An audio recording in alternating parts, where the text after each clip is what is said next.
ঈদ একটি আরবি শব্দ যার অর্থ উৎসব বা আনন্দের দিন। এটি এসেছে আওয়াজ শব্দমূল থেকে, যার অর্থ বারবার ফিরে আসা। প্রচলিত এবং মেজাজি অর্থে ইসলামে ঈদ হলো এক বিশেষ আনন্দঘন দিন, যা প্রতি বছর দুটি নির্দিষ্ট সময়ে উদযাপিত হয়। এক, ঈদ উল ফিতর রমজান মাসের সিয়াম সাধনার পর শাওয়াল মাসের 1 তারিখে উদযাপিত হয়।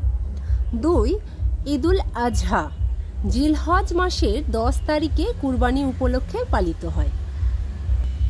ঈদের মূল দর্শনগুলি হল কৃতজ্ঞতা প্রকাশ করা, আল্লাহর অনুগ্রহের জন্য আনন্দ উদযাপন করা, পারস্পরিক ভ্রাতৃত্ববোধ ও খুশি ভাগ করে নেওয়া, গরিব দুঃখীদের সাহায্য করা, সাদকাতুল ফিতর ও কুরবানি। সুতরাং ঈদ কেবল আনন্দের দিনই নয়, বরং এটি ধন্যবাদ জ্ঞাপন, দানশীলতা ও সামাজিক সংহতির প্রতীক।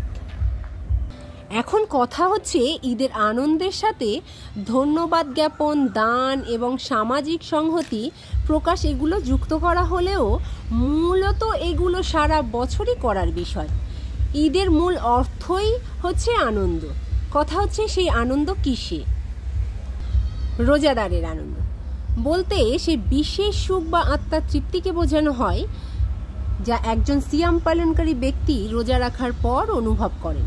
ইসলামী শিক্ষায় এই আনন্দ 2 ভাগে ব্যাখ্যা করা হয়েছে। হাদিসে এসেছে রোজাদারের জন্য 2টি আনন্দ রয়েছে। একটি আনন্দ সে অনুভব করে ইফতারের সময়, আর দ্বিতীয় আনন্দ সে লাভ করবে তার রবের সঙ্গে সাক্ষাৎকালে।